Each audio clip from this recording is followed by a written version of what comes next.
जिसने मन को जीत लिया उसने पहले ही परमात्मा को प्राप्त कर लिया है, क्योंकि उसने शांति प्राप्त कर ली है। ऐसे मनुष्य के लिए सुख दुख, सर्दी गर्मी और मान अपमान के जैसा है, जो दान को कर्तव्य समझकर बिना किसी संकोच के किसी जरूरतमंद व्यक्ति को दिया जाए सात्विक माना जाता है। ईश्वर, ब्राह्मणों, गुरु, माताओं, पिता जैसे गुरुजनों की पूजा करना तथा पवित्रता, सरलता, ब्रह्मचर्य और अहिंसा ही शारीरिक तपस्या है। भगवत गीता के अनुसार नरक के 3 द्वार हैं, वासना, क्रोध और लालच। जो मुझे सब जगह देखता है और सब कुछ मुझ में देखता है, उसके लिए तो ना मैं कभी अदृश्य होता हूँ और ना वह मेरे लिए अदृश्य होता है। मैं हर जीव के हृदय में परमात्मा स्वरूप स्थित हूँ। जैसे ही कोई किसी देवता की पूजा करने की इच्छा करते हैं, मैं उनकी श्रद्धा को स्थिर करता हूँ, जिससे वह उसी विशेष देवता की भक्ति कर सके। जो महापुरुष मन की सब इच्छाओं को त्याग देता है और अपने आप ही प्रसन्न रहता है, उसको निश्चल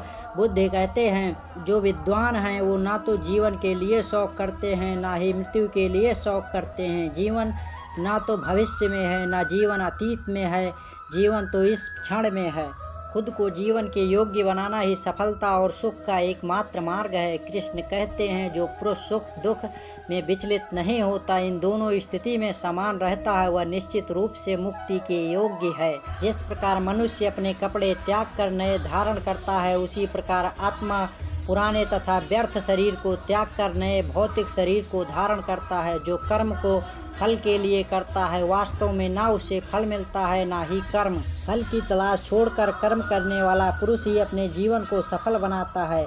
यज्ञ, दान और तपस्या के कर्मों को कभी त्यागना नहीं चाहिए, उन्हें हमेशा संपन्न करना चाहिए। जो पुरुष ना तो कर्म फल की इच्छा करता है और ना कर्म फलों से घृणा करता है, वह सन्यासी माना जाता है। मनुष्य जो चाहे बन सकता है, अगर वह विश्वास के साथ इच्छित वस्तु पर लगातार चिंतन करे। मेरा तेरा, छोटा बड़ा, अपना पराया मन से मिटा दो, फिर सब तुम्हारा ही है और तुम सबके हो। जो हुआ वह अच्छा हुआ, जो हो रहा है वह अच्छा हो रहा, जो होगा वह भी अच्छा होगा।